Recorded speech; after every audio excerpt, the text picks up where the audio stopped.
भूमि और प्रवृत्तियां, इस विषय पर आज की हमारी चर्चा केंद्रित रहेगी। अब तक तो व्याख्यान समापन की तरफ होना चाहिए था, क्योंकि 40 मिनट हो चुके हैं, इसलिए मैं बिल्कुल कोई समय नहीं गंवाते हुए सीधे विषय पर आता हूँ। ये विषय तय तो कर लिया हम लोगों ने, लेकिन फिर विचार आया कि ये बहुत ही विशाल विषय है, और अगर इस पर मैं एक्सटेम्पोर बोलूंगा तो उसके लिए तो फिर कई दिन का समय चाहिए, क्योंकि एक्सटेम्पोर बोलने में हम इधर उधर बहुत जाते हैं।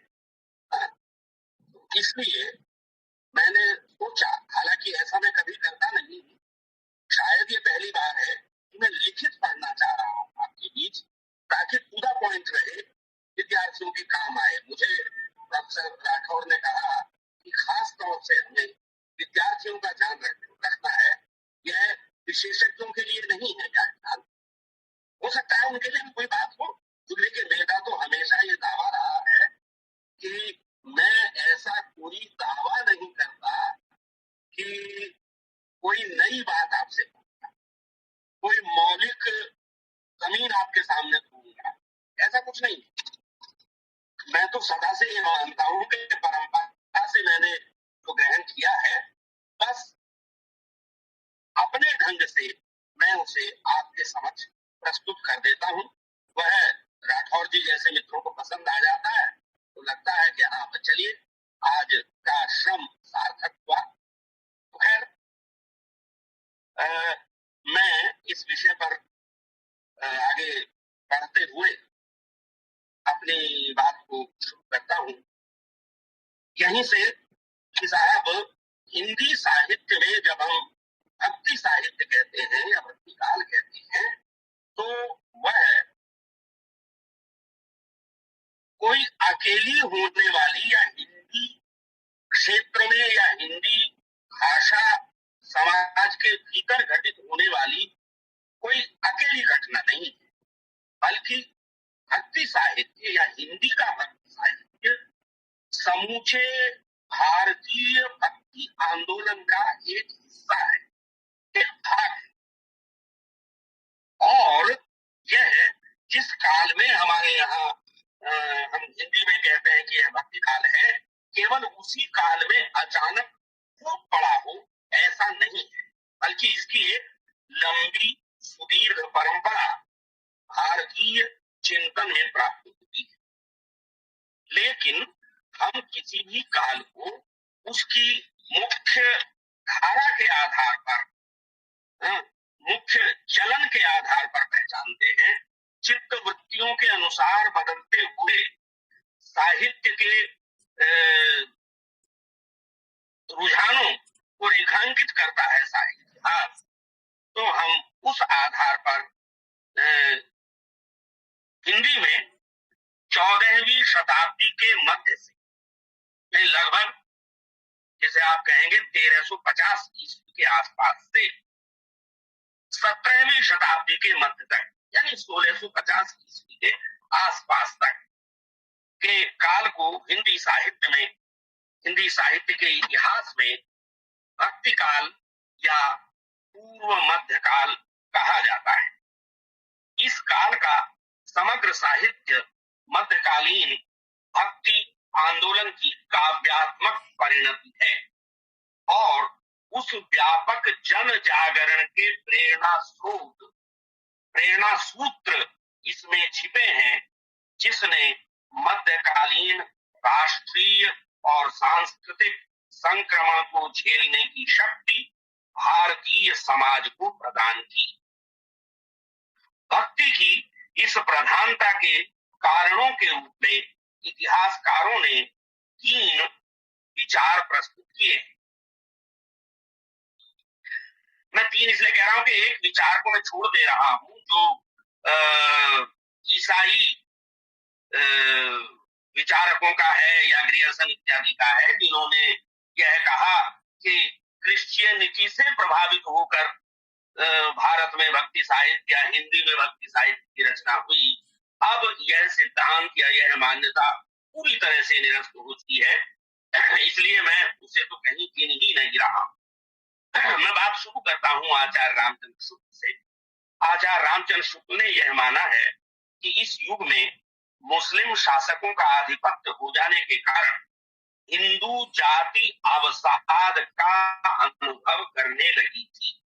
इस्लाम से आक्रांत और पद दलित भारतीय जनता के निराश हृदयों में भक्ति और शांति का संचार करने के लिए तत्कालीन कवियों ने भक्ति परक काव्य की रचना की।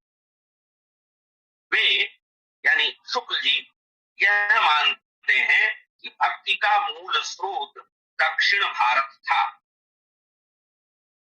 भक्ति द्राविड़ी उपजी लाए रामानंद, जिसे राजनैतिक परिवर्तन के कारण शून्य पड़ते हुए उत्तर भारत की जनता के हृदय क्षेत्र में फैलने का पूरा स्थान मिला। लुटी पिटी जनता की चित्त वृत्ति का झुकाव स्वाभाविक रूप से ईश्वर भक्ति की ओर हुआ और उसी के अनुरूप साहित्य के स्वरूप में भी परिवर्तन हुआ। ये एक मान्यता।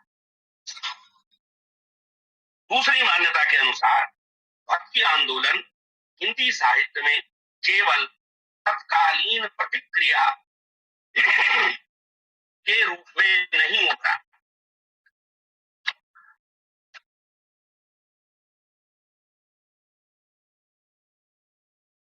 बल्कि आदिकाल के बाद भक्ति भावना का उदय कोई आकस्मिक घटना न होकर उस चिंताधारा का सहज विकास है, जो भारतीय लोकमानस में पिछली कई शताब्दियों से प्रवाहित होती हुई अपने पूर्ण विकास के लिए अनुकूल भूमि की तलाश कर रही थी। जयशंकर प्रसाद ने इसके लिए दार्शनिक संदर्भ को रेखांकित करते हुए कहा, दुखवाद जिस मनन शैली का फल था वह बुद्धि या विवेक के आधार पर तर्कों के आश्रय में बढ़ती रही। अनात्मवाद की प्रतिक्रिया होनी ही चाहिए। फलतः पिछले काल में भारत के दार्शनिक अनात्मवादी ही भक्तिवादी बने और बुद्धिवाद का विकास भक्ति के रूप में हुआ। इस आधार पर सिद्धों और नाथों की परंपरा में भक्ति आंदोलन के सूत्र खोजे जा सकते हैं। सिद्धों और नाथों, आप आदिकाल में सिद्ध साहित्य, जैन साहित्य और नाथ साहित्य को पढ़ते हैं। पंडित रामचंद्र शुक्ल इसे सांप्रदायिक यानी संप्रदाय विशेष का साहित्य मानते हैं और साहित्य की कोटि में नहीं गिनते। इसलिए उन्हें भक्ति साहित्य के हिंदी में उदय के लिए तो सामाजिक और राजनीतिक कारण है, वे अधिक महत्वपूर्ण नजर आते हैं।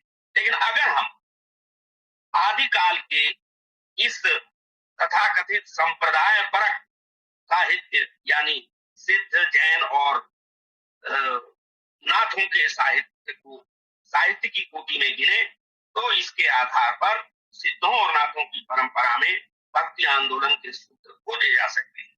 आचार्य हजारी प्रसाद द्विवेदी ने इसी प्रकार भक्ति आंदोलन को भारतीय परंपरा का अपना स्वतः स्फूर्त विकास माना है।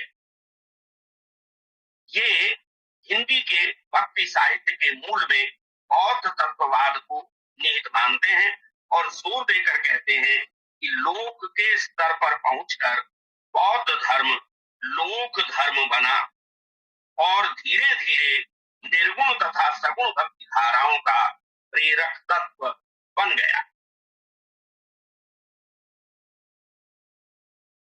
वे मानते हैं, यानी हजारी प्रसाद द्विवेदी मानते हैं कि यदि भारत में इस्लाम न भी आता तो भी भक्ति साहित्य का 75%, वे कहते हैं 12 आना, वैसा ही होता जैसा आज है। अर्थात वे मुस्लिम आक्रमण की तत्कालीन परिस्थिति को भक्ति आंदोलन का केवल एक गौण कारण मानते हैं। यानी ऐसा नहीं है कि वे इस्लाम के आगमन की प्रतिक्रिया को भक्ति साहित्य के लिए जिम्मेदार नहीं मानते हैं, लेकिन उसे वे 4 आना या 25% में रखते हैं और जो ट्रेडिशन है, परंपरा है, उसे 75% वजन देते हैं। साथ ही उनकी यह भी मान्यता है कि मध्यकाल में प्राकृत और अपभ्रंश की श्रृंगारिकता की प्रतिक्रिया ने भी लोक चिंता के साथ जुड़ी हिंदी कविता में भक्ति परक रचनाओं को बढ़ावा दिया। भक्ति साहित्य के उदय के संबंध में शुक्ल जी के मुस्लिम आक्रमण को प्रधानता देने तथा द्विवेदी जी के परंपरा तत्व को महत्ता देने के सिद्धांतों के समन्वय पर आधारित तीसरी मान्यता यह है कि यदि इस्लाम के प्रचार और प्रतिक्रिया की व्याख्या सहज भाव और कुंठाहीन मन से की जाए तो भक्ति साहित्य के उदय की मूल प्रेरणा के रूप में ये दोनों ही सिद्धांत स्वीकार किए जा सकते हैं। डॉक्टर राम स्वरूप चतुर्वेदी, क्या है जी, कुछ प्रोजेक्ट मत कीजिए भाई बीच में। डॉक्टर राम स्वरूप चतुर्वेदी, उनकी पुस्तक आपको ध्यान होगी, हिंदी साहित्य और संवेदना का विकास। तो उनके अनुसार भक्ति काव्य के विकास के पीछे एक बौद्ध धर्म का लोक मूलक है और 2 प्राकृतों के श्रृंगार काव्य की प्रतिक्रिया है। तो 3 इस्लाम के सांस्कृतिक आतंक से बचाव की सजग चेष्टा भी है। इसकी पुष्टि तत्कालीन राजनीतिक, सामाजिक, सांस्कृतिक और दार्शनिक परिस्थितियों के अवलोकन से सरलता से की जा सकती है। संक्षेप में मैं इन चारों आयामों का इस पृष्ठभूमि के आपके समक्ष उल्लेख करूंगा। सबसे पहले मैं सांस्कृतिक पृष्ठभूमि और दार्शनिक पृष्ठभूमि पर विचार करना चाहता हूं। सांस्कृतिक दृष्टि से भक्तिकालीन वातावरण में हिंदू और मुस्लिम संस्कृतियों का आमना सामना, विरोध और समन्वय, ये 3 स्थितियां हैं। हिंदू और मुस्लिम संस्कृतियों का आमना सामना, विरोध और समन्वय घटित हुआ। मध्यकालीन हिंदू संस्कृति में लोक और शास्त्र सम्मत अलग अलग जीवन धाराएं विद्यमान थीं, जिनके द्वारा सहिष्णुता मूलक धार्मिक भावना का विकास हुआ। उपनिषद और वेदांत की व्याख्याओं ने अद्वैतवाद, विशिष्टाद्वैतवाद, द्वैताद्वैतवाद, शुद्धाद्वैतवाद आदि मतों को विकसित किया, जिनमें ईश्वर को निरपेक्ष मानकर उसकी भक्ति का प्रतिपादन किया गया है। भक्ति काल को विरासत में मध्यकालीन बोध से ग्रस्त, ये मध्यकालीन बोध को समझने की जरूरत है। मध्यकालीन बोध में जो इहलोक है या मनुष्य है, उसकी तुलना में परलोक या परमात्मा जो है वह केंद्र में रहता है और हम परलोक और पुनर्जन्म के सिद्धांतों से मनुष्य को नियंत्रित होते हुए देखते हैं। इससे भाग्यवाद पनपता है, तर्कशीलता में कमियां। तो मध्यकालीन बोध का ये जो नकारात्मक प्रभाव है, इसी के कारण हमने इसे कहा कि भक्ति काल को विरासत में मध्यकालीन बोध से ग्रस्त एक ऐसी संस्कृति मिली थी जिसमें मानवीय पक्ष को पुनः प्रतिष्ठित करने के लिए परिवर्तन की आवश्यकता थी। अब देखिए देखिए यहाँ मैं ये कहना चाह रहा हूँ, एक तरफ हम कहते हैं जब हम आदि भक्ति काल की बात करते हैं कि साहब वह हमारा पूर्व मध्य काल है, हमारे साहित्य का पूर्व मध्य काल है। लेकिन बोध की दृष्टि से अगर आप बात करें तो भक्ति काल का बोध मनुष्य केंद्रित है। वह ईश्वर की और भक्ति की जब चर्चा करता है तब केंद्र में मनुष्य को ही रखता है। मनुष्य और मनुष्य के बीच भेदभाव करने के लिए वह तैयार नहीं होता। तो इसलिए कहीं ना कहीं जो मध्यकालीन बोध है उसके प्रति एक टकराव का भाव जो है वह मध्यकाल की पूर्व मध्यकाल की कविताएं साहित्य में हमें दिखाई देता है, जिसके मूल में वह भाव है कि जाति पाति छे नहीं कोई, हरि को भजे सो हरि का हुई, या जिसमें यह माना जाता है कि मनुष्य सबसे बड़ा सत्य है। मनुष्य मध्यकालीन बोध से ग्रस्त एक ऐसी संस्कृति मिली थी जिसमें मानवीय पक्ष को पुनः प्रतिष्ठित करने के लिए परिवर्तन की आवश्यकता थी। आचार्य परशुराम चतुर्वेदी भक्ति साहित्य के विशेषज्ञ हैं। उनके अनुसार इस काल में धर्म साधना की बाढ़ सी आ गई थी और गुह्य साधनाओं के अंतर्गत कृच्छ साधनाएं भी प्रवेश पा गई थी। धर्माचार और ज्ञान चर्चा की आड़ में पाखंड को प्रश्रय मिलने लग गया था और समाज में एक प्रकार की अराजकता फैल गई थी। बाह्य आडंबर और कर्मकांडीय बाह्य विधान के प्रति इसीलिए व्यंग्य की प्रवृत्ति सामने आई। आप यहाँ इस परिस्थिति को उस प्रवृत्ति के साथ जोड़ करके देखें। हम परिस्थितियों और प्रवृत्तियों की एक साथ चर्चा कर रहे हैं कि जो हमारे निर्गुण संत कवि हैं, जिनमें प्रमुख हैं कबीर या नानक या दादू या रैदास, दीपा आदि, उन्होंने बाह्य आडंबर, कर्मकांड और पाखंड के ऊपर जमकर चोट की।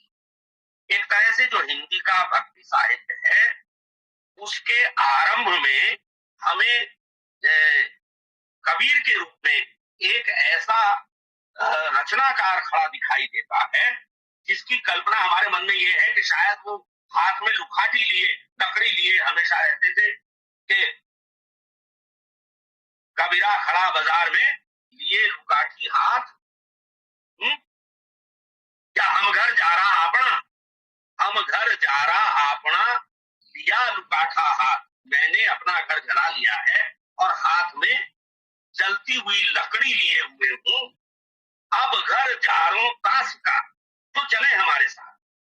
मैंने अपना घर जला दिया है तो एक घर जलाने का अर्थ क्या है, अपनी झोंपड़ी थोड़ी नहीं की है।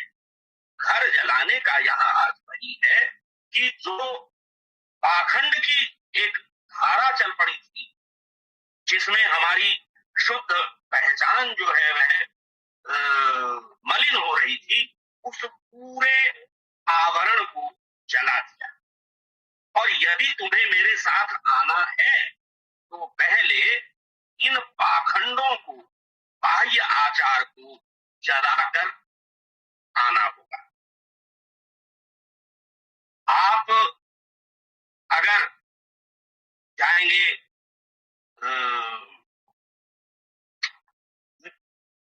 प्रेमाख्यानक काव्यों में तो वहां भी आप यही पाएंगे कि बाह्य आडंबरों की तुलना में महत्व प्रेम को दिया गया। ज्ञान मार्ग हो या प्रेम मार्ग हो, वास्तव में तो दोनों ने यह स्वीकार किया कि भक्ति कुछ और नहीं है, परम प्रेम का नाम है। शांडिल्य और नारद ने अपने भक्ति सूत्रों में यह प्रतिपादित किया था कि सा परम प्रेम रूपा, भक्ति प्रेम का परम रूप है, प्रेम की एब्सोल्यूट डिग्री। जैसे आप कहते हैं कि बेशर्त समर्पण का भाव, वह भक्ति की पहचान है। शरणागति, प्रेम, परम प्रेम। तो यह जो परम प्रेम है, यह कबीर के या नानक के ज्ञान मार्ग में भी उसी तरह से है। जब नानक कहते हैं कि जो तुझ पिब खेलन का छाव, जो तुझ पिब खेलन का चाव, सर धर तली गली मेरी आप। यदि तुम्हें प्रियतम से, परमात्मा से मिलना है, उसकी चाव है, उसकी इच्छा है मिलने की, तो सर धर तली गली मेरी आओ। तो अपनी हथेली पर अपना सिर रखो और तब मेरी गली में प्रवेश करना। उसकी गली में प्रवेश करने के लिए आत्म निवेदन, अहम का नाश, प्रतिपत्ति, शरणागति, संपूर्ण समर्पण का भाव चाहिए। यह तो घर है प्रेम का, खाला का घर नाय, शीश उतारे हुई धरे तो बैठे यजमान। और यही बात दूसरी तरफ जब आप प्रेमाख्यान काव्य की प्रवृत्तियों की बात करते हैं, तो आख्यान चाहे जो हो, आख्यान चाहे मृगावती का हो, हंसावती का हो या पद्मावती का हो, लक्ष्य एक ही है। और लक्ष्य क्या है? पंजाबी के एक लोकगीत में या कहें कि एक सूफी गीत में कहा गया है कि मिलना का रबनू है, तेरा प्यार बहाना है। यह जो जगत है, इस जगत से प्रेम भी परमात्मा से प्रेम का बहाना है। बस करना यह है कि जो प्रेम पात्र है उसे परमात्मा की ऊंचाई तक उठा देना है।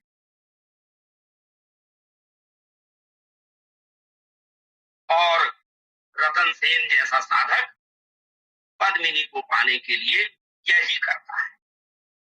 मित्रों, ये बात केवल मैं इस एक विशेष प्रवृत्ति की तरफ आपका ध्यान दिखा रहा हूं, बल्कि दो प्रवृत्तियां।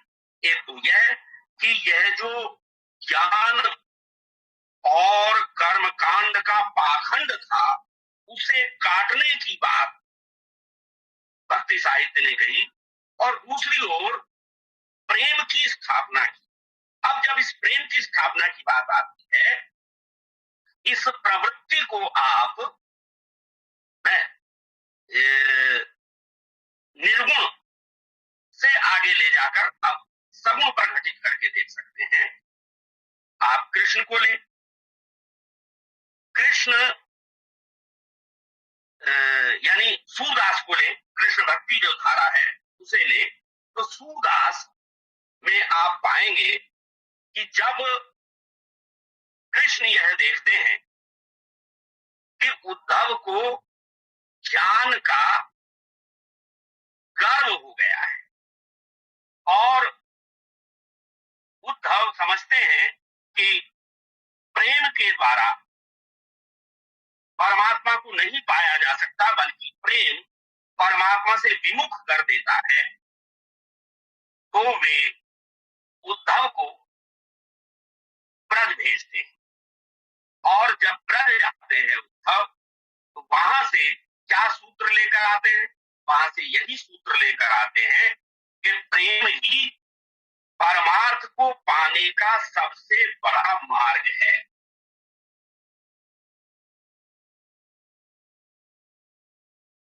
परमात्मा को पाने का सबसे बड़ा मार्ग प्रेम है। यह काम, यह बात भक्ति के हर संप्रदाय में किसी न किसी रूप में कही। संत मत इसे मानता है। प्रेमाख्यान काव्य तो है ही प्रेम पर आधारित, यही से मानते हैं। कृष्ण की बात हमने कही, चाहे आप रसखान को ले लें, चाहे मीरा को लें, उनकी ही बात न करें, तो आप पाएंगे कि प्रेम की सर्वोपरिता एक मुख्य प्रवृत्ति बनकर के उभरी, क्योंकि उस काल में ज्ञान के नाम पर एक भयानक पाखंड पूरे देश में फैला हुआ था और अशिक्षित पुरुषों और स्त्रियों को ज्ञान के नाम पर लोग, ज्ञान मार्ग के नाम पर लोग देख भ्रमित कर रहे थे। कबीर ने कहा ना कि तू कहता कागज की लेखी, मैं कहता आखिर की देखी है। तो आखिर की देखी है, मैंने जो अनुभव किया है, मैंने जो देखा है, वह क्या है? वह है कि बरसा बादल प्रेम का, भीज गया सब अंग।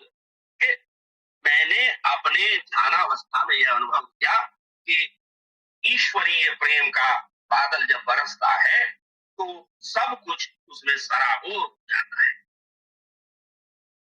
अब राम काव्य तक आए हैं। हमने 3 धाराओं की बात की कि राम काव्य में किस रूप में इस प्रेम का प्रतिपादन किया गया है। तो राम काव्य में बड़ा स्पष्ट इसी की व्याख्या की गई जिसे कबीर और नानक या जायसी या सूर की गोपियां कहती हैं कि प्रेम ही सबसे बड़ा परमार्थ है, प्रेम एवं परो धर्म। इसका प्रतिपादन किस रूप में हुआ कि ये कहा गया कि जितने रिश्ते हैं, जितने रिश्ते नाते जागतिक हैं, सबके ममता ताग बटोरी। जितने भी प्रकार के ममत्व हैं, प्रेम है, जागतिक प्रेम है, उन सबके तागे को, ममता ताग, उनकी ममता के तागे आगे को बटोर करके, ला करके जो राम है, जो आराध्य है, उसके चरणों में बांध देना है, वहां एकाग्र कर देना है। और तब अनुभव होता है, पता चलता है राम ही केवल प्रेम प्यारा, राम को केवल प्रेम प्रिय है, जान ले जो जानने हारा। प्रसंग आता है मानस में कि देवतागण अत्याचार से, पृथ्वी पर अत्याचार से बहुत ही दुखी हैं। पृथ्वी गाय का रूप धर लेती है, देवताओं के पास जाती है, लोग ब्रह्मा महेश सब एकत्र होते हैं, सब बताने की कोशिश करते हैं कि हमें नारायण के पास जाना चाहिए, लेकिन नारायण कहाँ मिले? सब बताते हैं कहाँ कहाँ मिल सकते हैं, लेकिन शिव कहते हैं कि उस सभा में मैं भी था। बड़ी विनम्रता से पार्वती को शिव बताते हैं कि हे पार्वती, जब ये सब चर्चा हो रही थी उस सभा में मैं भी विद्यमान था, और जब सब अपनी बात कहते तब मैंने भी अपने अनुभव से यह बताया कि परमात्मा को पाने के लिए न किसी वैकुंठ में जाने की जरूरत है, न किसी क्षीर सागर में जाने की जरूरत है। उसे पाने के लिए तो आत्मस्थ होने की जरूरत है, क्योंकि वह प्रेम के वश में रहता है। तो मैं मित्रों यह कहना चाह रहा हूं कि एक विशेष प्रवृत्ति, जिसे आप सर्वनिष्ठ प्रवृत्ति कह सकते हैं, हिंदी साहित्य के भक्ति काल की दोनों निर्गुण और दोनों सगुण धाराओं में एक समान पाई जाती है, वह है प्रेम की प्रधानता। और प्रेम की प्रधानता का यह लक्षण या यह गुण या कि यह प्रवृत्ति भक्ति साहित्य में अचानक पैदा नहीं हुई, यह पहले से भक्ति की अवधारणा में निहित है। जैसा कि मैंने कहा, सा परम प्रेम रूपा, वह परम प्रेम रूप है। तो और फिर बार बार ये चीज आती है कि इस प्रेम को पाने की जो शर्त है, इस भक्ति की जो शर्त है, वह है संपूर्ण समर्पण या शरणागति। तो शरणागति की भावना, जिसे आप कहते हैं कि अनन्यता की भावना, ये भी एक प्रवृत्ति इसी चीज के साथ जुड़ी हुई है।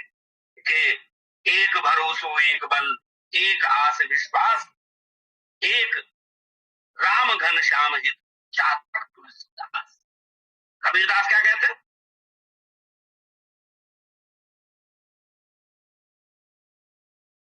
नैना आतर आव तू, नैना आतर आव तू, नैन मूंद मैं ले, ना मैं देखूं और को, ना तुझ देखन दे।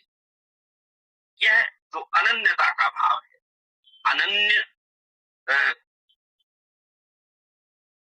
समर्पण की जो स्थिति है, यह उस समय की आवश्यकता इसलिए बन गई थी कि उस समय चाहे आप दार्शनिक सांस्कृतिक पृष्ठभूमि की बात करें, चाहे सामाजिक पृष्ठभूमि की बात करें, आम जन को भ्रमित करने वाले अनेक लोग ऐसे थे जो पोथी के पीछे, पोथी पढ़े पढ़े जगमुआ पंडित भयान कोय, और ढाई आखर प्रेम का पढ़े सो पंडित कोय। पोथी के नाम पर जनता का शोषण कर रहे हैं।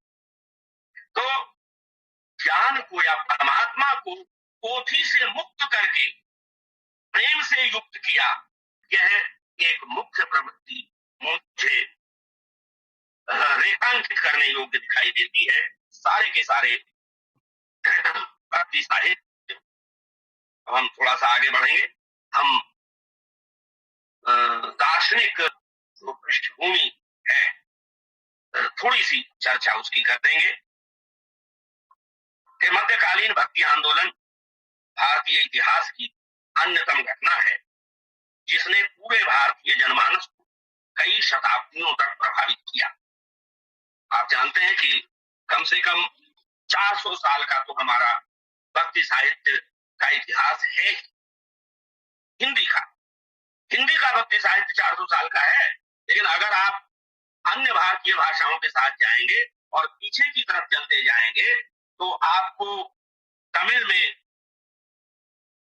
और कन्नड़ में 12वीं शताब्दी में, कन्नड़ में और तमिल में 8वीं शताब्दी में जो है आलवार और नायनमार संत मिलेंगे, शरणों का साहित्य मिलेगा।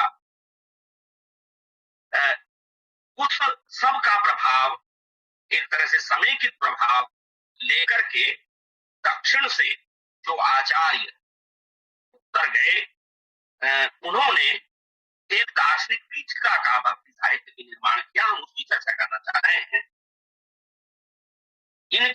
इसकी दार्शनिक पृष्ठभूमि के रूप में भारतीय चिंताधारा की पूरी परंपरा विद्यमान है। 8वीं शताब्दी में वेद मत और लोक मत का, क्षमा करें, 8वीं शताब्दी में वेद मत और लोक मत का जो समन्वय हो रहा था, उसके कारण संपूर्ण धार्मिक आंदोलन लोकाभिमुख हुआ।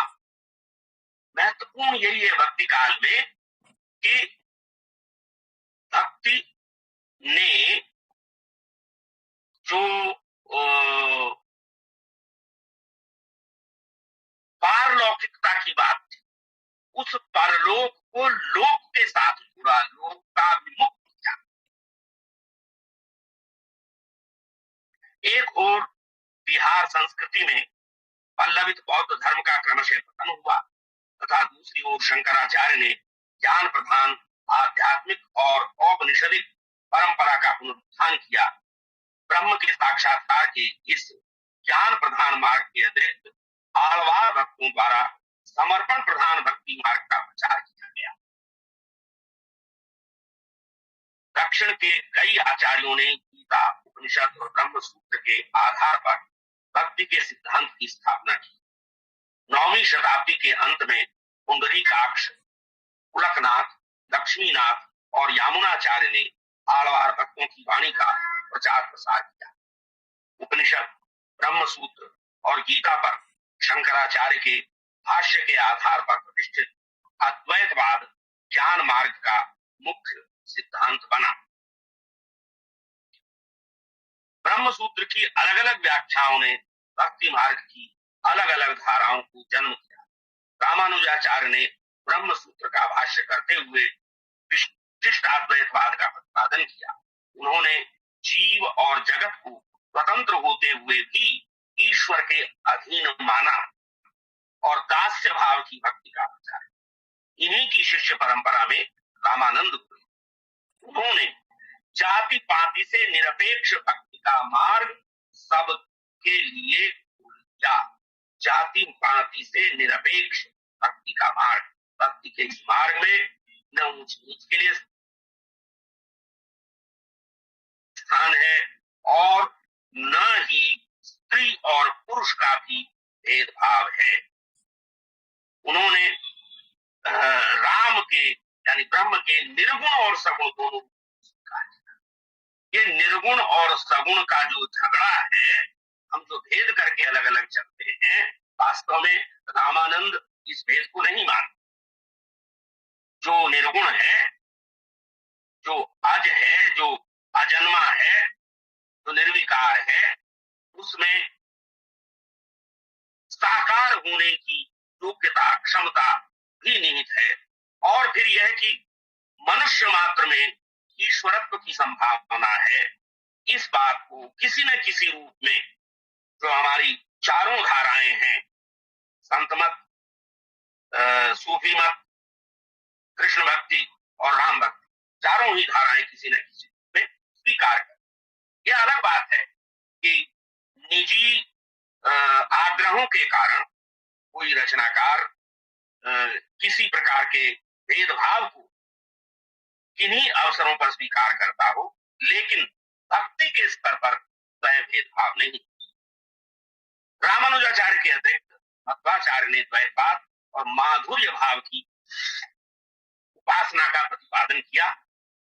माधुर्य भाव में जो आराध्य है उसे प्रियतम की भांति भजने का विधान है, जबकि निम्बार्काचार्य ने वैदाद्वय या भेदाभेदवाद का प्रतिपादन किया। निम्बार्काचार्य के मत से जीव, जगत और ब्रह्म एक दूसरे से अलग होते हुए भी तात्विक रूप से अभिन्न है।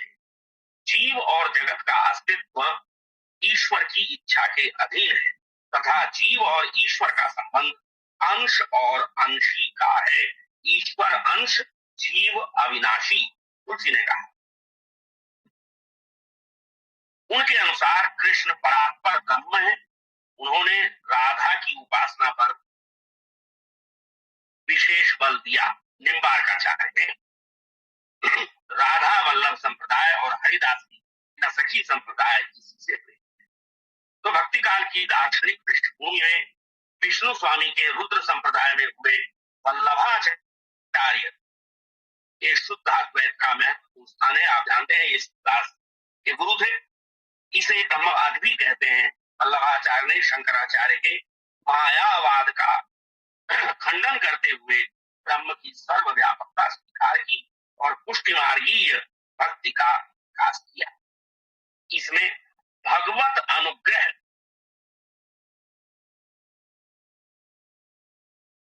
सम्मुख होई जीव मोहि जबहि जन्म कूट जग काटहि तब। भक्ति की इस प्रकार की अवधारणा विकसित की कि प्रतीक्षा कीजिए, आप उसकी ओर सम्मुख हो जाएं, उन्मुख हो जाएं। वह जब अनुग्रह करेगा, जो आराध्य है वह जब अनुग्रह करेगा, तब आपके जो भव बंधन है वे कट जाएंगे।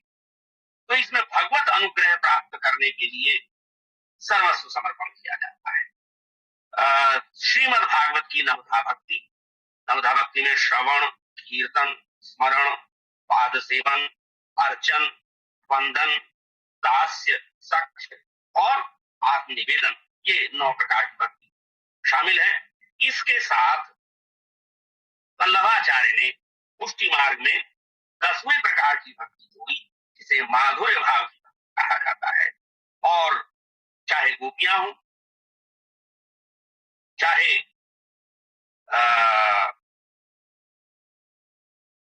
यशोदा और वसुदेव हो, यशोदा और नंद हो, वसुदेव और देवकी हो, तो शिशु मानकर कृष्ण को स्वीकार करते हैं, या गोपियां हो जो प्रिय मानकर कृष्ण को स्वीकार करती हैं, या अर्जुन हो जो सखा मानकर कृष्ण को स्वीकार करते हैं, ये सब माधुर्य भाव से कृष्ण की भक्ति करते हैं। तो पुष्टि मार्ग में इसी आधार पर 3 प्रकार की बात की गई है। कभी उस पर चर्चा होगी तो अलग से विस्तार से करेंगे। इन सब के साथ साथ भक्ति काल, एक सेकंड, मेरा व्हाट्सएप का है, शायद उसे बंद कर देता हूं।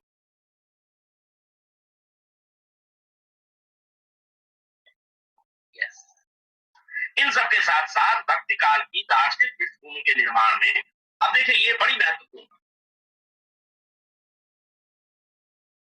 कि किस तरह से दो मान्यताओं का, विचारधाराओं का, संस्कृतियों का एसिमिलेशन हुआ इसका। इसीलिए हम कहते हैं एक बड़ी जो प्रवृत्ति है, सबसे बड़ी प्रवृत्ति भक्ति काल की यदि है तो मैं मानता हूं वह है समन्वय की प्रवृत्ति। और यह समन्वय क्यों घटित हो रहा है, क्यों इसकी आवश्यकता पड़ रही है?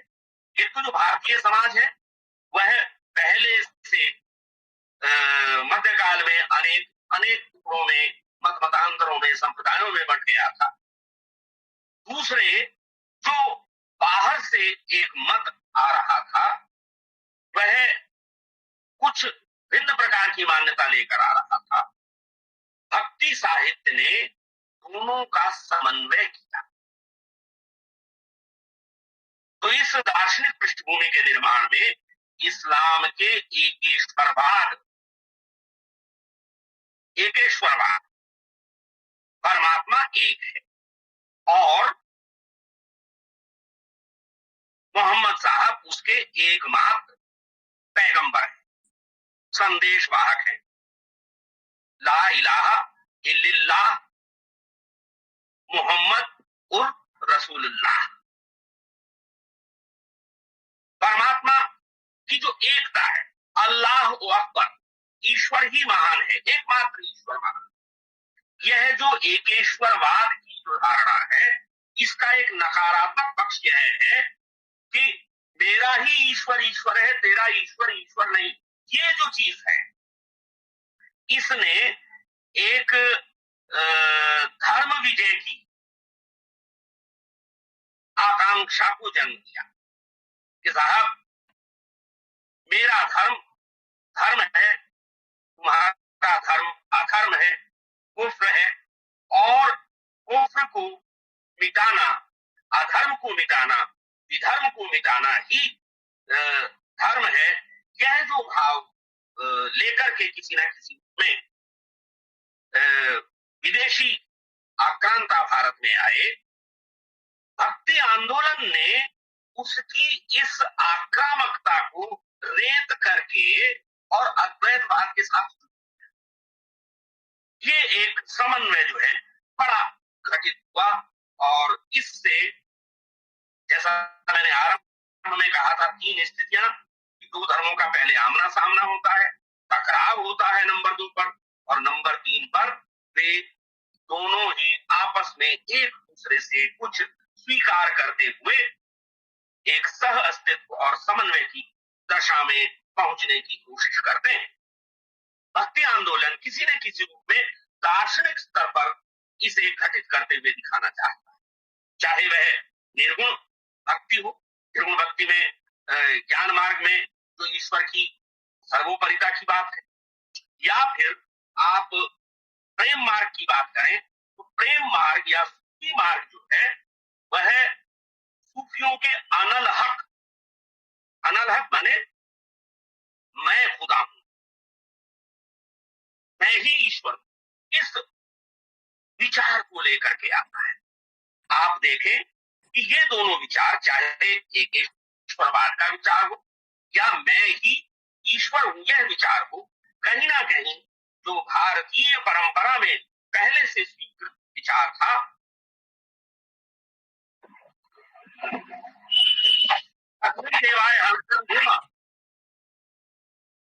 उपनिषद या वेद या जो हमारी परंपरा है वह प्रश्न करती है वृत्रासु प्रश्न करता है, मैं किस देव की आराधना करूं?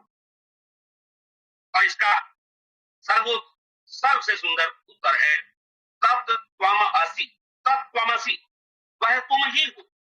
और जब यह बोध हो जाता है कि वह मैं ही हूं, तो अहम ब्रह्मास्मि, मैं ब्रह्म हूं। सूफी साधक भी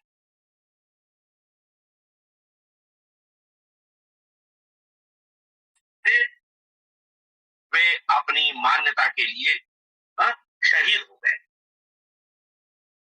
तो एकेश्वरवाद, इस्लाम के एकेश्वरवाद के अनलहक का प्रभाव भी भक्ति काल की दार्शनिक पृष्ठभूमि में निहित है। इन सब का समन्वय जो है उसकी चेष्टा कबीर से आरंभ होती है और तुलसी में आकर वह परिपूर्णता प्राप्त करती है, जहां यह है कि सारे के सारे मार्ग हैं, ज्ञान में और भक्ति में कोई फर्क नहीं है, साकार और निराकार में कोई फर्क नहीं है। केवल अपनी सुविधा के लिए हम उन मार्गों को चुनते हैं जिनसे हमें लगता है कि हम आसानी से अपने आराध्य को पा सकते हैं।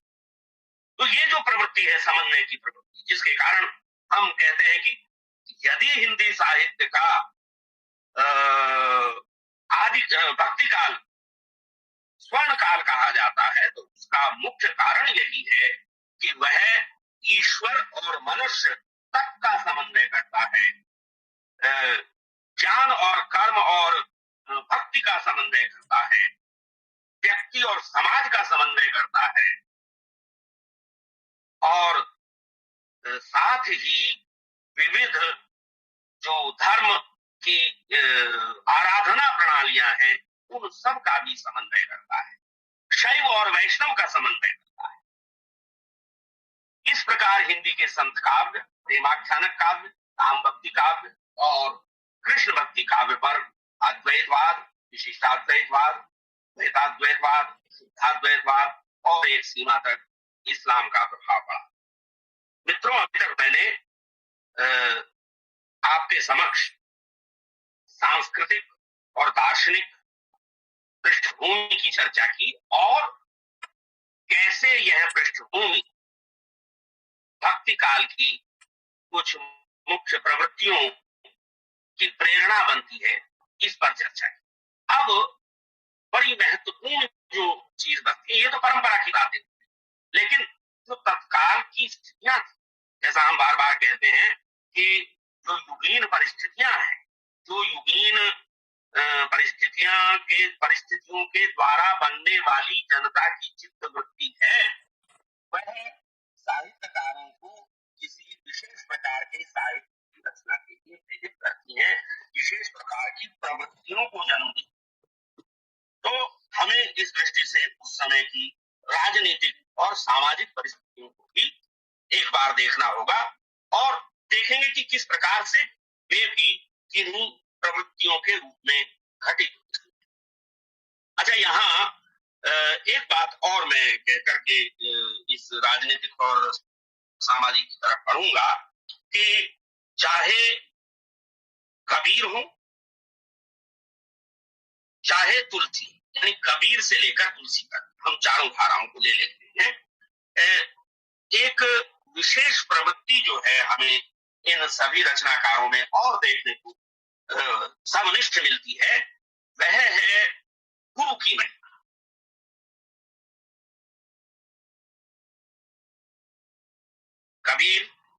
कबीर के तो आप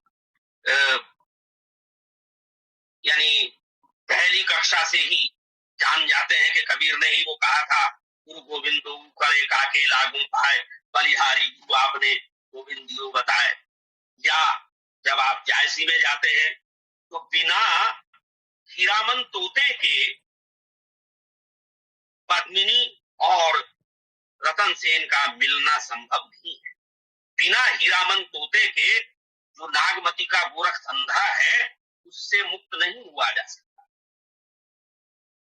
कि तन चित उर मन राजा कीन्हा, जायसी कहते हैं तन चित उर, यह जो चित्तौड़ है इस कहानी में जायसी की के पद्मावत में, वह चित्तौड़ और कुछ नहीं तन है, तन चित गुरु। मन राजा कीन्हा, और राजा रतन सेन जो है वह और कोई नहीं है, साधक का मन है। और यह मन जो है इसे प्रवृत्त होना है किधर, जहां एकाग्रता संभव। एकाग्रता कहां होगी, जहां पद्मिनी है। गुरु सुवा बुद्धि पद्मिनी चीन्हा, ये पद्मिनी रूपी जो बुद्धि है उसको, उसकी पहचान कराने वाला गुरु सुवा। सुवा हीरामन तोता वह गुरु है। तो इस गुरु के बिना यह संभव नहीं है। बड़े षड्यंत्र होते हैं गुरु को नष्ट करने के। तोते हीरामन को मारने की जाने कितनी साजिशें, कितनी योजनाएं, हाँ, कितने षड्यंत्र होती और होते हैं, लेकिन वह रतन सेन को बुद्धि की दिशा में, सृजनात्मकता की दिशा में, ईश्वर प्रेम की दिशा में प्रवृत्त करता है। तो ये गुरु का है। आप सगुण काव्य में देख लें। सगुण काव्य में अगर आप सीधे जाएं सूरदास के पास, तो सूरदास का तो निजी जीवन ही इसका बड़ा उदाहरण है कि वे पहले गऊ घाट पर रिरिया करके, कुछ कुछ गा करके, रिरिया करके भिक्षाटन किया करते थे। गुरु निकट आए और गुरु ने बोध कराया कि सूर है कि ऐसे जिज्ञात काहे, कछु हरि लीला वर्णन कर। और तब सूरदास पुष्टि मार्गे जहाज बन गए। तुलसी के बारे में तो कहने की जरूरत ही नहीं है। तुलसी तो अपनी बात शुरू ही यहीं से करते हैं कि बंदम गुरुपद पदम परागा, गुरु के पद्म पराग रूपी पद जो है उनकी वंदना करता हूं। और यह वंदना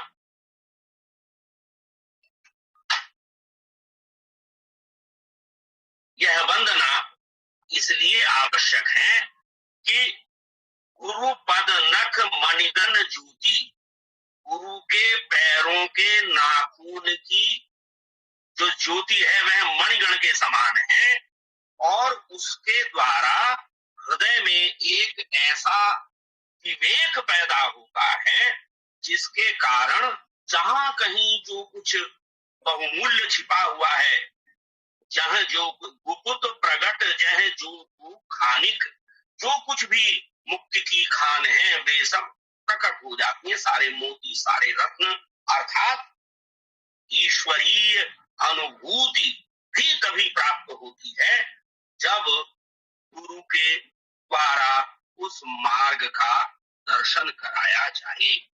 तो यह कहीं ना कहीं उस परंपरा के साथ जुड़ा हुआ है जिसमें यह कहा गया कि अज्ञान तिमिरांधस्य ज्ञानांजन शलाकया चक्षुरुन्मीलितं येन तस्मै श्री गुरवे नमः। तो अपनी परंपरा से गुरु की महिमा को ग्रहण करके अपने उस काल में जबकि नकली और पाखंडी अनेक गुरु लोगों को दिग्भ्रमित कर रहे थे, सदगुरु, सच्चे गुरु की तलाश करने की प्रेरणा भक्ति काल के सभी धाराओं के कवियों ने दी। तो यह गुरु महिमा, नाम महिमा, समन्वय की चेष्टा और प्रेम की महिमा, ये जो प्रवृत्तियां हैं ये वास्तव में पूरे के पूरे भक्ति काल की सर्वनिष्ठ प्रवृत्तियां हैं। जो अलग अलग प्रवृत्तियां हैं वे इन चारों को अलग करती, वे अपनी जगह है। मैं उन प्रवृत्तियों की बात कर रहा हूं जो इन चारों को एक बनाती।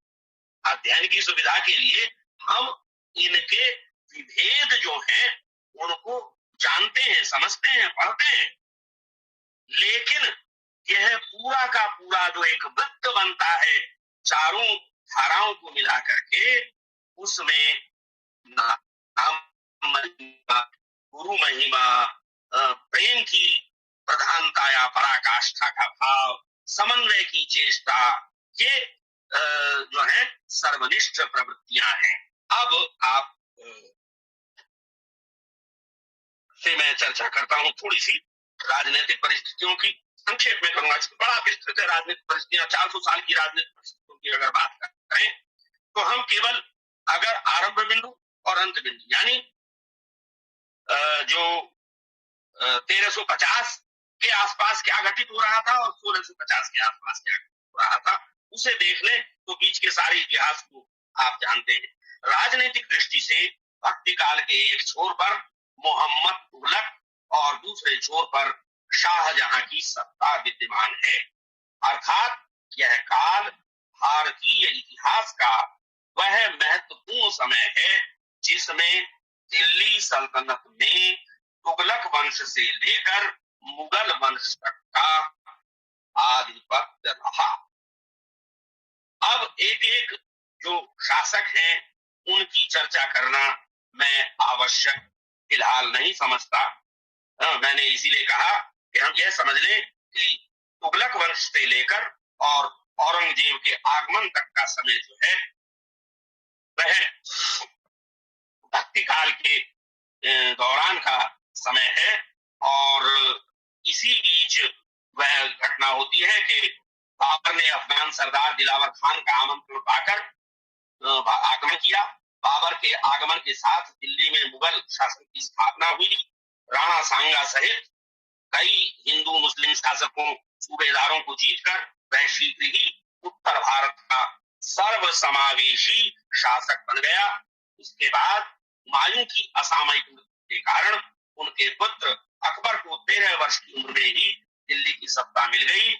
अकबर ने अनेक चुनौतियों का सामना करते हुए अपनी शक्ति, दूरदर्शिता, बुद्धिमत्ता और दृढ़ता से शासन को सुदृढ़ बनाया। युद्ध और विवाह की दोहरी राजनीति, युद्ध और विवाह की दोहरी राजनीति द्वारा अनेक प्रांतीय शासकों को पराजित भी किया और अपने अनुकूल बनाया। महाराणा प्रताप जैसे स्वाभिमानी राज्य छोड़कर अधिकतर शासकों ने मुगल साम्राज्य की सर्वोपरिता को स्वीकार कर लिया और बदले में मान मर्यादा और ऊंचे पद प्राप्त किए। अकबर के बाद जहांगीर और उसके बाद नैतिक चालों से शाहजहां गति नशीन हुए। शाहजहां के पुत्र औरंगजेब ने अपने भाई दारा शिकोह के युवराज बनने का खुलकर विरोध किया। हिंसा और कूटनीति के बल पर अपने सब प्रतिद्वंदियों को रास्ते से हटाकर और शाहजहां को बंदी बनाकर औरंगजेब ने 1658 में सत्ता हासिल की। यही समय भक्ति काल की अंतिम सीमा यानी 1650 के आसपास को भी व्यक्त करता है। इस प्रकार कहा जा सकता है कि राजनीतिक दृष्टि से समस्त उत्तर भारत इस काल में विदेशी आक्रांताओं के द्वारा स्थापित सत्ता के अधीन आ चुका था तथा परंपरागत भारतीय राजनीतिक शक्तियां और संस्थाएं अंततः मुगल सत्ता के समक्ष आत्मसमर्पण कर चुकी थीं। परंतु साथ ही प्रतिशोध, विरोध और विद्रोह की चिंगारियां भी ठंडी रात के भीतर से समय समय पर अपने अस्तित्व का संकेत देती रहती थीं। निश्चय ही जनता इन तमाम युद्धों और कूटनीतिक चालों में सर्वाधिक हानि उठाती थी और इन सब से ऊब चुकी थी। ये जो जनता की ऊब है, देखिए मित्रों, एक अर्धाली में हमें रामचरितमानस में दिखाई देती है कि को नृप हो हमहु का हानि, चेरी छोड़ कहावन रानी। मंथरा ही कहती है, मैं कथा के प्रवाह में कहती है, लेकिन कहीं ना कहीं ये उस समय के जो परिस्थितियां हैं, राजनीतिक परिस्थितियां और सामाजिक परिस्थितियां, वे कवि से इसे कहलवा रही हैं कि कोई भी राजा हो, हमारी परिस्थितियां, हमारी जीवन दशा बदलने वाली नहीं है। जनता की जीवन दशा तो लगातार एक जैसी थी। शासन किसी का हो, शोषण तो जनता का ही था। इसमें कोई दो राय नहीं। और आप पाएंगे कि भक्ति साहित्य में सीधे सीधे भले ही यह राजनीतिक पक्ष दिखाई न देता हो, लेकिन कहीं ना कहीं इसके संकेत हमें प्रच्छन्न रूप में मिल जाते हैं। इसी तरह से जो सामाजिक पृष्ठभूमि है भक्ति काल की, उसकी यदि चर्चा करें तो भक्तिकालीन साहित्य की पृष्ठभूमि में विद्यमान समाज संक्रमण काल से गुजरने वाला समाज। संक्रमण काल से वह इसलिए भी गुजर रहा है कि पुरानी और नई मान्यताओं में टकराव हो रहा है, देसी और परदेसी मान्यताओं में टकराव हो रहा है, जीवन शैलियों में टकराव हो रहा है। तो यूं तो भारतीय समाज में अलग अलग स्रोतों से आई हुई जातियां सम्मिलित थीं, जो इस काल से पूर्व ही सामंजस्य की प्रक्रिया को पूर्ण कर चुकी थी। परंतु इस काल में एक ऐसी जाति का आगमन विजेता के रूप में भारतीय समाज में हुआ जिसके साथ सामंजस्य सरल नहीं था। यह जाति थी मुस्लिम, जिसके धार्मिक सामाजिक विश्वास और आचरण भारतीयों के लिए विजातीय थे। इसलिए सामंजस्य की गति धीमी रही। ऐसा नहीं कि सामंजस्य नहीं हुआ, सामंजस्य हुआ, लेकिन वह धीमी गति से संपन्न हुआ। सामंजस्य की गति धीमी रही तथा हिंदुओं और मुसलमानों के बीच लंबे समय तक आपसी विश्वास पैदा नहीं हो सका, बल्कि दोनों में एक दूसरे को शंका और घृणा की दृष्टि से देखने के कारण छुआछूत और आपसी भेदभाव ही बढ़ा। आप देखेंगे इस छुआछूत और आपसी भेदभाव पर सारा का सारा विशेष रूप से जो हमारा संत साहित्य है वह किस तरह से चूक करता है। क्योंकि संत साहित्य का सामना उन परिस्थितियों से हो रहा था जब हिंदू और मुसलमान एक दूसरे को भयानक अविश्वास के साथ एक दूसरे की पूजा पद्धतियों का मजाक बनाते। इसीलिए कबीर ने क्या दिलाया कि हिंदू कहे मोहि राम प्यारा, तुरंत कहे रहमाना, आपस में दो लड़ लड़ मर गए, मरम न तू जाना। क्या कहा कि मैं न पूजा में हूं, न मंदिर में हूं, न मस्जिद में हूं, न मसान में हूं,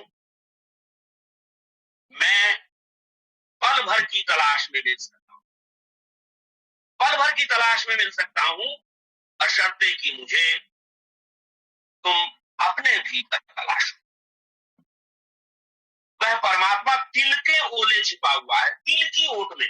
परमात्मा और आत्मा के बीच, मनुष्य और ईश्वर के बीच केवल तिल की ओट है, बहुत छोटी सी ओट है, लेकिन यह तिल की ओट ही इतनी बड़ी ओट हो जाती है कि उसके पार हम नहीं जा पाते। इस तिल की ओट को हटा करके, अर्थात जो चाहे वह संप्रदाय का भेद हो, चाहे धर्म का भेद हो, चाहे ऊंच नीच का भेद हो, चाहे स्पर्श अस्पृश्यता और स्पृश्यता का भेद हो, इन भेदभाव को छोड़ करके जब हम शुद्ध बुद्ध मनुष्य बनते हैं, तो जैसे ही हम मनुष्य बनते हैं तो मनुष्य के भीतर निहित जो दिव्यता है वह दिखाई देने लगती है। जब तक ये आवरण, ये उपाधियां हम अपने ऊपर चढ़ाए रखते हैं, तब तक वह परमात्मा, वह परमेश्वर हमें नहीं मिल पाता। तो साहब मिलिया तिल ओले, तिल की ओट में वह मिल गया। वह आत्मस्थ है, जो तिल माही तेल है, जो चकमक में आग, तेरा साईं तू झुके जाग सके तू जाग।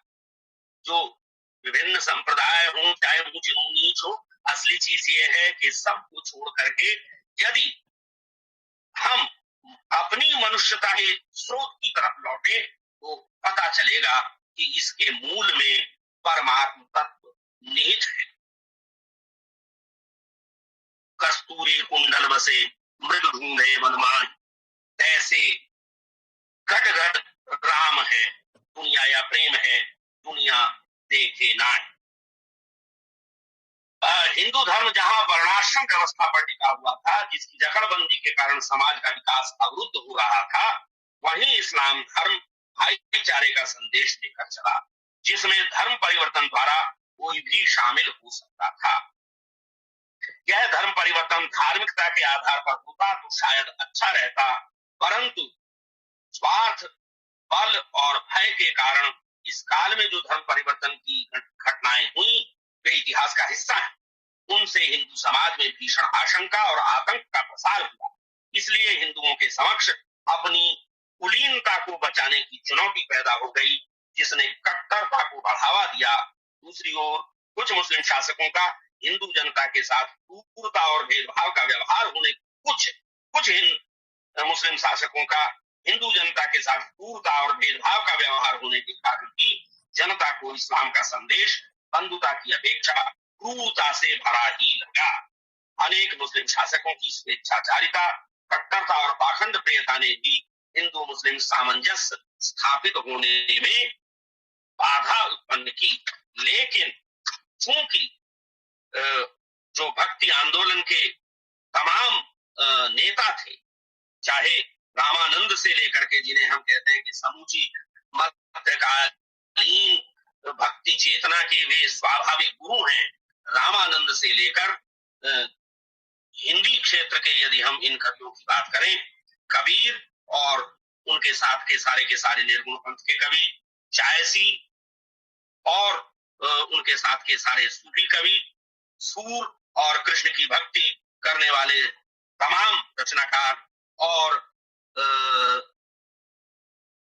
तुलसी और उनके जैसे राम की भक्ति के माध्यम से परम तत्व को पाने की बात करने वाले राम भक्त कवि हो, या फिर वे संप्रदाय निरपेक्ष कवि जिनमें हम रहीम को भी गिन सकते हैं, रसखान को गिन सकते हैं, मीरा को गिन सकते हैं, सभी ने उस समय के समाज की इन कटुताओं को अच्छी तरह से झेला था, महसूस किया था। हम सबसे ज्यादा प्रायः जो है तुलसी को गरियाते हैं कि साहब वे वर्णाश्रम व्यवस्था के बड़े पक्ष, वो उनका एक पक्ष है कि वे वर्णाश्रम धर्म को प्रचारित करना चाहते हैं, लेकिन उन्हें यह स्वीकार नहीं है कि वर्ण के आधार पर, जाति के आधार पर व्यक्ति को अपमानित किया जाए। वे एक स्थान पर कहते हैं कि सबसे अधिक दुखदाई है जाति अपमाना। अपनी जाति का अपमान सबसे अधिक दुखद होता है। तो यदि कोई किसी भी जाति को अपमानित करता है तो भक्ति साहित्यकार उसे उचित नहीं समझता, और यही कारण है कि ऐसी स्थितियां पैदा हुई कि तुलसी के इस सवैये का या जो छंद है उसका उल्लेख मैं आपके समक्ष करना चाहूंगा, जिसमें वो कहते हैं कि लोग तुलसी से उनकी जाति पूछते हैं, तो तुलसी अंततः एक तरह से खींच कर कहते हैं कि धूत कहो, अवधूत कहो, रजपूत कहो, जुल्हा कहो, कोई मुझे तुम धूर्त कह लो, अवधूत कह लो, राजपूत कह लो, जुलाहा कह लो, कुछ भी कह लो। काहू के बेटे से बेटी ने ब्याह, काहू के बेटे से बेटी ने, मैं किसी के बेटे से अपनी बेटी ब्याहने के लिए रिश्तेदारी मांगने नहीं आया हूं, रिश्ता मांगने नहीं आया हूं। काहू की जाति निभा बिगाड़ने सो कि मैं तुम्हारी जाति को बिगाड़ू। और इसके बाद ये यहां तक कहते हैं कि अगर तुम्हारी यह व्यवस्था, यह जो शुद्ध एकदम तुच्छ मानसिकता वाली जाति और वर्णों में बंधी हुई व्यवस्था है, यदि यह मुझे स्वीकार नहीं करती तो मैं मांग के खाईबो मस्जिद में सोईबो, मांग करके खा लूंगा, तुम्हारे यहां नहीं आऊंगा, तुम्हारे इस जाति अभिमान के समक्ष नहीं झुकूंगा, और मस्जिद में सोईबो। मित्रों, इस बात पर ध्यान दें, कहां सोने की बात कहता है तुलसी नाराज होकर के। तुलसी कहते हैं मस्जिद में सोई। ये नहीं कहते किसी मंदिर में, किसी धर्मशाला में, किसी सराय में, किसी होटल में जाकर के शरण नहीं लूंगा। मस्जिद में सोई, मैं जाके मस्जिद में सो जाऊंगा। इसका अर्थ क्या है ये कहने की आवश्यकता नहीं। यानी व्यक्तिगत निजी स्तर पर तुलसी किस प्रकार से इस जाति और वर्ण व्यवस्था के सताए हुए थे। यह अलग बात है कि वे इस व्यवस्था के जो सकारात्मक पहलू हैं उनका सम्मान करते थे। मैं इससे अधिक इस बहस में नहीं जाना चाहता। एक और चीज कहकर मैं अपनी बात को समेटना चाहूंगा, क्योंकि मुझे अभी कहीं जाना भी है। सोच करके रखा था कि 2 से 3 का कार्यक्रम रहेगा, अब 4 का हो गया और मुझे तुरंत करना है। तो इस काल में हिंदू समाज अनेक जातियों में बंट चुका था, जिसके कारण आपसी सद्भाव में कमी आ गई थी। दास प्रथा भी प्रचलित थी। स्त्रियों का सम्मान नहीं रह गया था। मैं मित्रों, आज के दिन 8 मार्च को यह आयोजन किया गया है। जब हम 8 मार्च को यह आयोजन कर रहे हैं तो हमें मालूम है कि आज विश्व महिला दिवस है। इस विश्व महिला दिवस के अवसर पर मैं सभी को अंतर्राष्ट्रीय महिला दिवस की शुभकामनाएं देते हुए यह शुभेच्छा व्यक्त करता हूं कि स्त्री और पुरुष के बीच जो भी भेदभाव विश्व में कहीं भी विद्यमान हैं, वे सारे भेदभाव समाप्त हों और स्त्री को स्त्री होने के कारण किसी प्रकार की प्रताड़ना या भेदभाव या ऊंच नीच या गौणता या सेकेंडरी पोजीशन का भागीदार न बनना पड़े। मैं वापस लौटता हूं कि उस काल में इस स्त्रियों का सम्मान नहीं रह गया था। अमीरों और मुस्लिम शासकों के यहाँ अपहरण करके लाई गई कुलीन स्त्रियां भोग की वस्तु समझी जाती थी और दासियों के रूप में उपहार में उन्हें लिया दिया जा सकता था। हिंदू राजा भी विलासिता में पीछे न थे। वे सैयद मुस्लिम महिलाओं को नर्तकी और दासी के रूप में रखते थे। बहुविवाह, स्त्रियों के पुनर्विवाह पर प्रतिबंध और सती जैसी प्रथाओं के कारण स्त्रियों का जीवन नारकीय हो गया था। हिंदुओं में बढ़ते असुरक्षा भाव के कारण इस काल में पर्दा प्रथा भी बढ़ रही थी। भक्तिकालीन भारतीय समाज में मुसलमान भी अनेक वर्गों में बढ़ चुके थे। ये वर्ग सत्ता में स्थान, मूल निवास स्थान, सांस्कृतिक भूमि और जातिगत प्रभाव के आधार पर बने हुए थे। आक्रमण की वृत्ति के साथ साथ सहनशीलता का अभाव भी, अब यहाँ पर हम फिर इसके समाहार की तरफ पहुंच रहे हैं। आक्रमण की वृत्ति के साथ साथ सहनशीलता का अभाव भी धीरे धीरे पनपा, जिसका विकास सूफी साधकों के माध्यम से हुआ। तलवार से आतंक पैदा करके प्रेम की पट्टी बांधना इस काल में इस्लाम प्रचार की नीति बन गया। हिंदुओं की भांति ही मुस्लिम समाज में भी निम्न वर्ग और महिलाओं की स्थिति शोचनीय थी।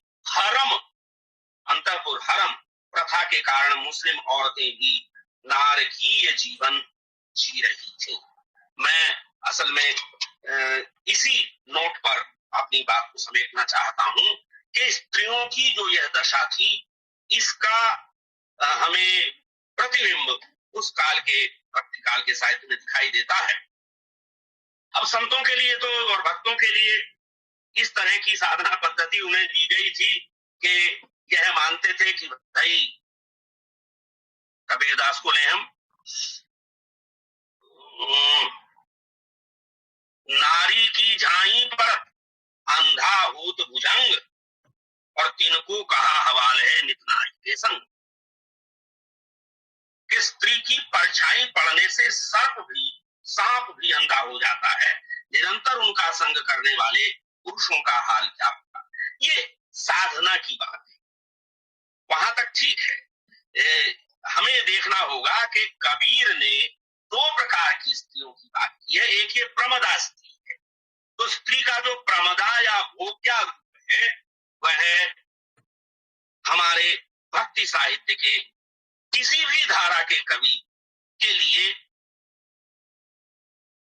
प्रशंसनीय नहीं है, वह प्रशंसा नहीं करते।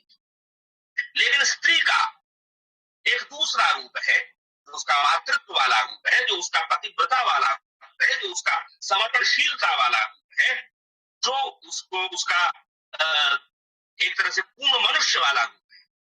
उसकी अभ्यर्थना, उसकी वंदना किसी न किसी रूप में कबीर भी करते हैं और जायसी भी करते हैं। सूर और तुलसी में भी हम उन्हें उसे देख सकते हैं। मैं तुलसी के उस कथन की चर्चा आपसे नहीं करूंगा जिसमें आप देख सकते हैं कि उस समय के समाज की जो स्थिति है वह प्रतिबिंबित हुई है, चाहे वह परंपरा से चली आ रही, लेकिन उस काल में जब कवि लिख रहा था, कवि ने अपने एक खर पात्र के मुंह से यह कहलवा दिया कि स्त्री जो है वह ढोल, गंवार, शूद्र और पशु के समान अनुशासित किए जाने का पात्र है। ये बात अपनी जगह है और अपने समय में, इसका अर्थ ये नहीं है कि तुलसी का सिद्धांत है, यह अपने समय को एक तरह से प्रतिबिंबित करने की चेष्टा कही जा सकती है और जो उक्ति है वह परंपरा से प्राप्त उक्ति है। लेकिन वही तुलसी जब यह कहते हैं कि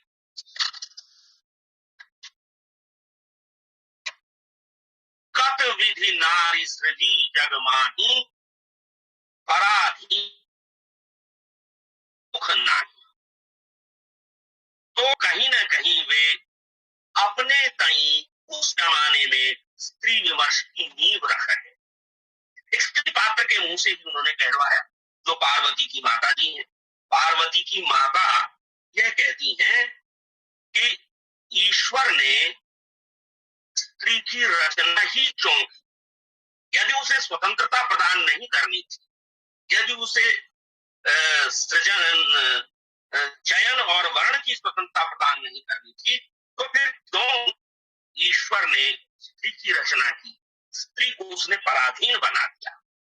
और पराधीनता क्या है? पराधीन सपने नहीं। पराधीन होने के कारण स्त्री को स्वप्न में भी सुख प्राप्त नहीं होता। ये बात सिर्फ इतनी ही नहीं है, इस बात में जो इसकी, जिसे आप कहें कि इसका निहितार्थ है, वह यह निकलता है कि स्त्री को जब तक पराधीनता से मुक्ति नहीं, तब तक वह सपने में भी सुख की अनुभूति नहीं कर सकती। एक दूसरी बात स्त्री के संबंध में मैं तुलसी से ही लेकर के कहना चाहता हूं कि चाहे बाली हो चाहे रावण, दोनों को ही इस बात के लिए दोनों की आलोचना कहीं ना कहीं गई है कि नारी सिखावन कर सिरे खाना, कि उन्होंने अपनी पत्नी की सिखावन को, सीख को ध्यान से नहीं सुना, उस पर कान नहीं दिया, उस पर अमल नहीं किया। इसका अर्थ क्या है?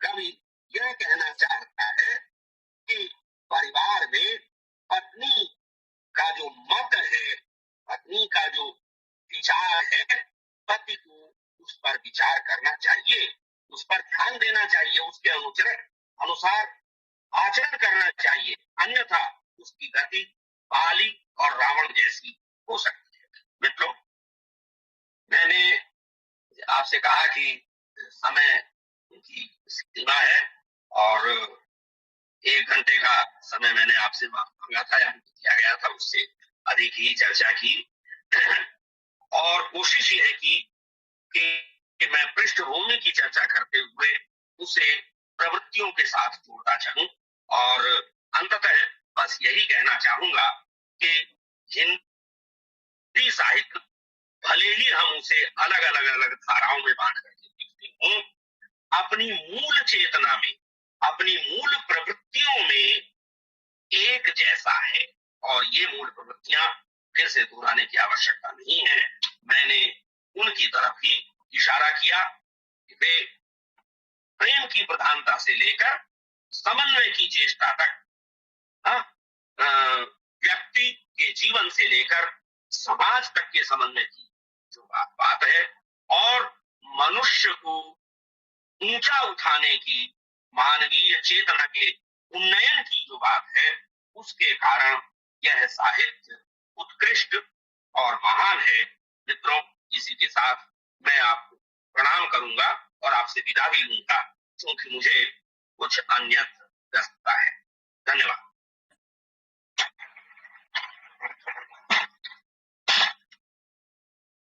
आपका बहुत बहुत धन्यवाद सर। आपने मुंदर ढंग से भक्ति साहित्य पर अपने व्याख्यान को सुनकर हमारे ज्ञान को बढ़ाने में मदद की है। आपने विभिन्न पृष्ठभूमि और प्रवृत्तियों को अच्छे तरीके से किया है। साथ ही आपने हमें महिला दिवस के अवसर पर बहुत ही अच्छा संदेश भी दिया है। इससे हम सभी लोग बहुत ही ज्यादा लाभान्वित हैं। तो इस सबके लिए मैं आपको, जितने भी लोग इस सेमिनार में जुड़े हैं, इस व्याख्यान के लिए जुड़े हैं, सबकी तरफ से आपको बहुत बहुत धन्यवाद देती हूँ। साथ ही मैं आपसे ये कहना चाहती हूँ कि हमने 10 मिनट का समय रखा था चर्चा परिचर्चा के लिए, लेकिन आपकी व्यस्तता को देखते हुए यदि आप आज्ञा दें तो 10 मिनट हम रखते हैं चर्चा परिचर्चा के लिए, और अगर नहीं तो हम आगे कार्यक्रम को बढ़ा सकते हैं।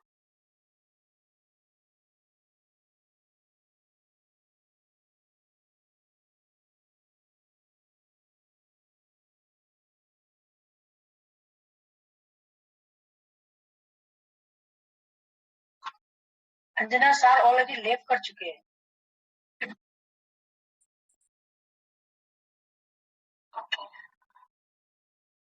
अब आगे बढ़िए।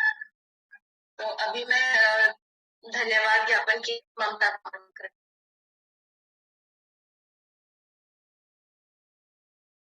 धन्यवाद अंजना दी।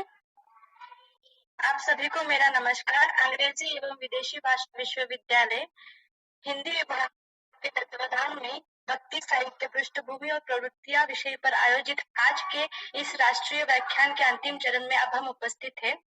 सर्वप्रथम मैं अपने विभाग की ओर से हमारे माननीय कुलपति महोदय प्रोफेसर ई सुरेश कुमार जी को धन्यवाद ज्ञापित करती हूँ। वर्तमान की इस चुनौतीपूर्ण समय में भी हमें उनका साथ मिलता रहा और हर बार की तरह इस बार भी हमारे इस आयोजन को सफल बनाने में उनका पूर्ण सहयोग रहा है। कहा जाता है कि किसी भी व्याख्यान की मुख्य धुरी उसके वक्तागण होते हैं। निसंदेह ही यह कहा जा सकता है कि आज के हमारे वक्ता प्रोफेसर ऋषभदेव शर्मा जी ने इस कथन को अपने वक्तव्य से सार्थक बनाया है। मैं अपने विभाग की ओर से आपको हृदय से धन्यवाद करती हूँ और आशा करती हूँ कि अपने आगे भी आप इसी तरह हमारे साथ जुड़े रहे। हमारे विभाग अध्यक्ष प्रोफेसर श्यामराव राठौर सर के हम आभारी हैं। उन्होंने सर्वदा इस तरह के व्याख्यानों के माध्यम से विद्यार्थियों का ज्ञानवर्धन कराया है। महामारी के इस चुनौतीपूर्ण समय में भी आप पीछे नहीं हटे हैं सर, धन्यवाद। इस कड़ी में मैं हमारे विभाग के अन्य प्राध्यापक गण professor Rekha Rani madam, doctor Promila madam, doctor Priyadarshini madam, doctor Abhishek Roshan sir और डॉक्टर मलोबिका मैडम को धन्यवाद ज्ञापित करती हूँ तथा सभी शोधार्थी एवं विद्यार्थी गण का हृदय से धन्यवाद करती हूँ। उन्होंने अपनी सहभागिता से इस वेबिनार को सफल बनाया। हमारी तकनीकी टीम का मैं अपने विभाग की ओर से आभार व्यक्त करती हूँ, जिन्होंने सफलतापूर्वक टेक्निक कार्यों को संपन्न कराया है। आप सबका फिर एक बार धन्यवाद।